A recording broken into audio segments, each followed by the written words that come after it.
North is not a place. It's a promise. A silent agreement you've made with the planet. Every time your phone finds a route, every time a plane holds course across an ocean, every time satellites stay stitched to time itself so the internet doesn't stutter and power grids don't drift. So here's the question that turns that promise into a thriller. If Earth's magnetic field flips, what actually changes for human life, slowly, suddenly, or catastrophically? I'm Rowan K. Mercer, and this is the Science Audit. Today we're stepping into a mystery that lives under your feet and above your head at the same time, because the thing we call Earth's magnetic field isn't a static shell. It's not a giant bar magnet bolted to the planet. It's a moving pattern, a living geometry, a self-made shield that exists only because something deep inside Earth refuses to sit still. Think of the magnetic field like the choreography of a crowd you can't see. If the dancers stop moving, the pattern vanishes. If the dancers surge, split, and reorganize, the pattern changes, even if the dance floor itself stays the same. That's the core idea. The field is not an object. It's behavior. And we trust that behavior the way we trust the seasons. We build calendars. We build supply chains. We build navigation, timekeeping, and global synchronization on the assumption that the invisible structure above us will keep its basic shape. Until the planet reminds us, it writes its own calendar. Now, when people hear magnetic reversal, they often picture a Hollywood snap, compasses whipping around, continents trembling, doomsday skies. But science rarely gives us a single jump scare. It gives us systems, feedback loops, slow engines that occasionally cough and change their rhythm. The story of a reversal is a story about an engine you cannot open, an experiment you cannot run, and an archive written in stone that you can still learn to read. So let's start with what the magnetic field actually is, without hiding behind jargon. Then we'll follow the evidence that it has flipped many times. Then we'll go to the edge of what we don't know, why flips happen, how messy they are, and what danger means in a world where biology is robust but infrastructure is fragile. And at the end, I want to leave you with a question that's less about magnets and more about humility. Because the most important stabilizers of your life are often invisible. Here's the cleanest way to picture Earth. Imagine a ladder of layers beneath your shoes. First, the crust, thin, brittle, the skin we live on. Under that, the mantle, vast, hot rock that can flow, but so slowly you'd mistake it for stillness on human timescales. Then you reach the outer core, a global ocean of liquid metal, mostly iron with nickel and lighter elements mixed in. And at the center, the inner core, solid iron, squeezed into solidity by pressure so intense it turns hot into a different phase of matter. Temperature and pressure are the plot twist. In the outer core, it's hot enough to melt iron, but pressure isn't quite high enough to force it solid. In the inner core, pressure wins, and the iron crystallizes. That solid inner core is slowly growing as the planet cools, like a frost forming at the center of a molten sea. And that growth matters, because freezing doesn't just change phase, it pushes impurities out, changes buoyancy, and drives motion. Motion is everything. Because a magnetic field, in a planet like ours, is born from movement of a conductor. A conductor is simply a material where electric charges can move freely. In your home, copper wire does that. In Earth, liquid iron does that. When a conducting fluid moves through an existing magnetic field, even a tiny one, it generates electrical currents. Those currents generate magnetic fields. Those magnetic fields influence the flow. And if the geometry is just right, the whole thing locks into a self-sustaining loop. That loop is called a dynamo. Don't let the word feel industrial and cold. A dynamo is a feedback engine that turns motion into magnetism, and magnetism back into organized motion. It's like a song that keeps singing itself because the room's acoustics feed the sound back into the source, except here the room is a planet, the sound is magnetism, and the source is a molten ocean of metal. But why does it organize into something that looks like a bar magnet, north and south, a dipole-like pattern? Because Earth rotates. Rotation introduces a kind of discipline. It's the planet's metronome. When fluids move in a rotating system, the Coriolis effect nudges them into column-like structures aligned with the rotation axis. Not perfectly, not neatly, but enough that the chaos becomes structured chaos. So the geodynamo, the generator in Earth's outer core, is a self-sustaining electromagnetic engine powered by heat leaving the core and by compositional changes as the inner core grows. It's a machine with no gears, no pistons, no blueprint. A machine made of turbulence and time. And if that engine is real, we should see its fingerprints at the surface. We do. The magnetic field threads through rock, through ocean, through atmosphere, and out into space. But the planet's surface is not a clean laboratory. Fields get distorted by currents in the ionosphere, by magnetized rocks in the crust, by solar storms, by our own technology. Still, a global pattern persists, and you can map it. Now, here's a thought worth sitting with. We cannot go down there and watch the dynamo run. No camera, no probe, no drill bit. The deepest humans have ever drilled is a scratch compared to the radius of Earth. The core is a forbidden ocean. So how do we know it flips at all? We look at the archive it leaves behind. When lava cools, it does something quietly miraculous. It contains tiny magnetic minerals, like magnetite, that can align with Earth's magnetic field as the rock transitions from molten to solid. When it locks in place, it preserves a snapshot of magnetic direction and strength at that moment. These minerals become fossil compasses. Not metaphorically, physically. They freeze the field's orientation into the stone. So geologists can sample ancient lava flows, measure the magnetization, and reconstruct where magnetic north pointed when the rock cooled. And when you stack those records through time, you find something that should make you swallow a little harder. Sometimes the record points the other way. Even more dramatic, the seafloor itself is a tape recorder. At mid-ocean ridges, new crust forms as magma rises, cools, and spreads outward. It captures the magnetic field at the time it formed.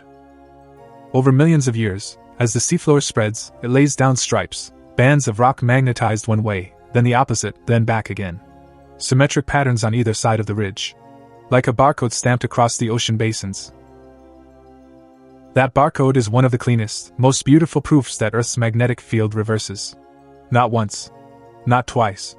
Many times. The planet has been flipping its magnetic signature for as long as we can read the record.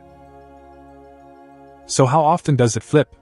If you want a number that feels satisfying, you'll hear an average, maybe every 200,000 to 300,000 years.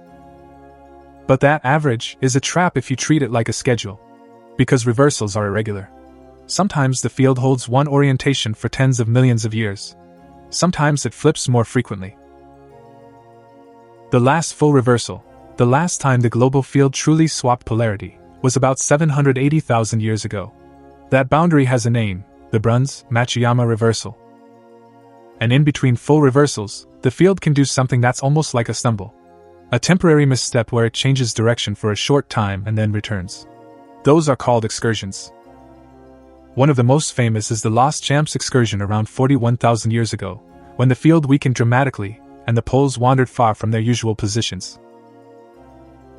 Now, if that's the evidence, what is a reversal not? It is not Earth spinning backwards. It is not the sun rising in the west. The planet's rotation and orbit don't care about magnetic polarity. A reversal is a change in the direction of the magnetic field generated by the core's dynamo. It is also not instantaneous. The archive in rock suggests these transitions unfold over centuries to millennia, with messy intermediate stages. And it is not, by itself, a guaranteed apocalypse. Life has been through many reversals. Your ancestors, if you trace your lineage back far enough into mammals, into reptiles, into fish, into microbial life, lived under both polarities. The biosphere didn't blink out. But, not a guaranteed apocalypse, is not the same thing as nothing to worry about. Because the novelty is us. Modern civilization is a delicate trick. We stretch electricity across continents, we synchronize clocks across the planet, we put precision hardware in space, we fly people through radiation-rich altitudes, and we run long conductors, power lines, pipelines, undersea cables, like nerves across the skin of Earth. So the real question becomes sharper. During a flip, what changes in the environment around Earth in a way that interacts with our technology? To answer that, we need to talk about space weather, the sun's mood swings, and the job Earth's magnetic field normally does. Space is not empty. It's a flowing plasma, charged particles from the sun called the solar wind. Think of it like an invisible river of electrified gas constantly rushing outward. Most days it's steady. Some days the sun throws a tantrum, a coronal mass ejection, or CME, where billions of tons of plasma and embedded magnetic fields blast into space. When that storm cloud of plasma hits Earth, it doesn't slam into rock and air first. It meets the magnetosphere, the region of space dominated by Earth's magnetic field. The magnetosphere is like a force field in the old sci-fi sense, but real. It deflects and channels charged particles. It compresses on the day side, stretches into a long tail on the night side. It guides particles toward the poles, where they collide with the upper atmosphere and paint auroras. Below that, the ionosphere, layers of the upper atmosphere where sunlight strips electrons from atoms, acts like a restless mirror for radio waves and a conductor for currents. During geomagnetic storms, currents surge through these regions and can induce currents in the ground. Those induced currents have a name: geomagnetically induced currents. And here's the key intuition: a changing magnetic field creates electric fields. It's Faraday's law, one of the most practical, unromantic, civilization-shaping rules in physics. If the magnetic environment around Earth changes rapidly, long conductors on Earth can experience unwanted currents. So now imagine the core scenario that makes people nervous. What if Earth's magnetic field weakens during a reversal, and then a big solar storm hits? This is where we stress test our reality model, honestly. Not with panic, but with engineering logic. First, does the field weaken during a reversal? The paleomagnetic record suggests yes. Typically, the dipole component, the clean, global bar magnet part, can drop significantly. It may not go to zero, but it can become much weaker. And it can become multipolar. Instead of one north and one south, you can get several pole-like regions, patches of magnetic intensity that shift and compete. Picture a campfire that usually has a single strong flame. During a reversal, that flame sputters and breaks into several smaller tongues of fire, dancing in different directions, before eventually reorganizing into one strong flame again, just oriented the other way. When the global field is weaker or more complex, the shielding effect changes. It's not that the atmosphere disappears. It's not that the planet becomes naked. But more energetic particles from space can access lower latitudes. The auroral zones can expand. The regions where satellites experience enhanced radiation can widen. And if you're running a technological civilization, those details matter. Because our systems are built with assumptions about radiation belts, about expected particle flux, about how the ionosphere behaves during storms. They're built on statistical weather. A weaker magnetic field changes the statistics. Let's make it concrete. If you were living during a period when the dipole is weakened and the field is fragmented, what might you notice, not as a geophysicist, but as a passenger in the world? You might notice more frequent satellite anomalies. Electronics in orbit are vulnerable to single-event upsets. A high-energy particle strikes a memory cell, flips a bit, and suddenly a satellite does something it wasn't supposed to do. Usually redundancy and shielding handle this, but risk rises when particle environments worsen. You might notice increased drag on low Earth orbit satellites during geomagnetic storms. Storm energy heats the upper atmosphere, making it puff up, like a lung taking a deeper breath, so satellites experience more atmospheric drag and lose altitude faster. If storms become more impactful at lower latitudes, the operational burden increases. If you fly, especially near polar routes, you might see airlines reroute more often during solar storms. Not because the plane will fall out of the sky, but because radiation exposure and radio communication disruptions become more likely. High-frequency radio can degrade. GPS accuracy can suffer when the ionosphere becomes turbulent. And on the ground, the biggest systemic risk is the grid. Long-distance power lines are essentially antennas for geomagnetically induced currents. Those currents can drive transformers into saturation, causing overheating, damage, and in worst cases cascading blackouts. We have a historical warning. In 1989, a geomagnetic storm triggered a major blackout in Quebec. And the famous benchmark is the Carrington event of 1859, so intense that telegraph systems sparked and auroras were seen at low latitudes. Now here's the uncomfortable part. The Carrington event happened under the magnetic field conditions of the 19th century, roughly the modern field strength, not a reversal state. So the worst case people imagine is a Carrington-like storm hitting during a weakened field interval. Would that be worse? Plausibly, yes, in some dimensions: more particle access, larger affected regions, more stress on satellites and communications. But this is where intellectual honesty matters. We can't simply multiply the fear by the uncertainty. The magnetosphere is complex. Storm impacts depend on the orientation of the solar magnetic field, on the speed and density of the plasma, on the preconditioning of near-Earth space, and on Earth's own field configuration. A weaker dipole doesn't automatically mean every storm becomes catastrophic. It means the envelope of possible impacts shifts. The tails of the distribution get heavier. So how do we talk about risk without turning it into mythology? We compare two categories, biology and technology. Biology has already passed this exam many times. Technology has not at our current scale. The danger is not extinction. The danger is cascading technical failures that are hard to restart. A modern city isn't just buildings. It's refrigeration, water treatment, fuel distribution, hospital power, data centers, payment systems. And those are all coupled. The more coupled a system is, the more a disturbance can propagate. That's not a magnetic field-specific statement. That's systems theory. The magnetic field flip is simply one of nature's ways of testing how tightly we've tied our lives to invisible assumptions. Now let's step closer to the core mystery. Why does the field flip at all? If the geodynamo is self-sustaining, why would it ever reorganize its polarity? If the planet has a stable rotation axis and a stable supply of heat, shouldn't the magnetic direction be stable too? The answer lives in turbulence. The outer core is not a calm, laminar flow like honey sliding down a spoon. It's a churning, rotating, electrically conducting fluid at enormous pressure, with convection driven by heat and by composition. It's a stormy sea, but the storms are columns and spirals shaped by rotation. In such a system, the dipole is an emergent order, like a dominant melody in a room full of improvising musicians. Most of the time the melody holds. But sometimes, due to changes in the flow pattern, the melody weakens and rival motifs grow louder. The field can become more complex, more multipolar. And if the dipole weakens enough, the system can reassemble with the opposite sign, like a song resolving in a different key. What could trigger that shift? Several suspects exist, and none of them are simple switches. Heat flow at the boundary between the core and mantle matters. The mantle isn't uniform. It has cold slabs sinking in subduction zones and hot upwellings rising in plumes. Those patterns can modulate how the core cools, like uneven cooling on the surface of a pot affecting how the soup circulates. Inner core growth matters too.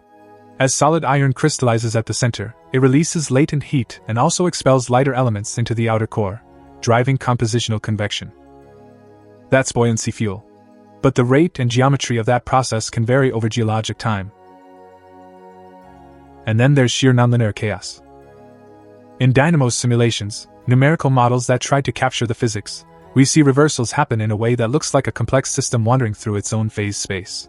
If that phrase feels abstract, here's the metaphor. Imagine a marble rolling around on a landscape of hills and valleys. The marble is the state of the dynamo. The valleys are stable configurations. Most of the time the marble stays in one valley. But with enough jostling, enough turbulence, it can climb a ridge and fall into the neighboring valley. Same landscape, different valley, same dynamo, opposite polarity. Now, I need to place a careful uncertainty checkpoint here. People will point to the South Atlantic anomaly, a region where the magnetic field is weaker over parts of South America and the South Atlantic. Satellites passing through it experience increased radiation. It's real. And global measurements show that Earth's dipole strength has been decreasing over the last couple of centuries. It's tempting to turn that into a countdown clock. But the honest reading is more nuanced. Field strength varies naturally. Local anomalies come and go. A weakening trend could be part of normal variability, or it could be an early stage of a larger transition. The data we have, centuries of direct measurement, millennia of archaeomagnetism, and longer paleomagnetic records, tell us reversals don't follow a simple recipe. So if you're asking, are we due? That's a human question, but nature doesn't operate on due dates. The core doesn't know our calendars. A reversal could begin tomorrow in a geologic sense, or it could be tens of thousands of years away. The most rigorous stance is, the field is changing, and we should treat that as a reason to improve resilience, not as a reason to prophesize. Now let's run a stress test, one that doesn't assume the worst, but explores what worse would mean if conditions align. Imagine a period where the dipole component drops to a fraction of its current strength. The magnetosphere still exists, but its structure is less dominated by a clean north-south geometry. The auroral oval expands. Energetic particles penetrate to lower latitudes more frequently. The ionosphere becomes more globally agitated during storms. On an otherwise ordinary day, most people still live normal lives. The sky doesn't fall, but the probability of certain disruptions rises. Satellites, more shielding mass, more fault tolerance, more safe mode events, more operational interruptions. Some satellites fail early. Constellations need more replacements. Insurance costs rise. Navigation, GPS is not just, "Where am I?" It's also, "What time is it?" Because GPS works by comparing precise timestamps. If ionospheric disturbances degrade signal propagation, errors creep in. Most consumer navigation tolerates that. But timing infrastructure for telecom networks and financial systems relies on precision. Aviation, polar routes become more conditional, rerouted during storms. Communications shift to satellite links when HF is unreliable, but satellites are also under more stress. It becomes a dance of redundancies. Power grids, utilities monitor space weather more seriously. Transformer designs incorporate better protection. Operators learn to shed load strategically, to avoid cascading collapse. And crucially, the grid becomes not just an electrical network, but a space weather-aware organism. Now layer on a Carrington-like event. This is the edge case that matters, because rare, high-impact events shape civilization, like earthquakes shape building codes. In that scenario, induced currents could push parts of a continent-scale grid into failure. Recovery could take days to weeks in mild cases, longer in severe cases, because high-voltage transformers are not off-the-shelf items.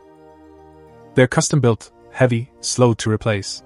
If many fail at once, logistics becomes the bottleneck. Does that mean the end? No.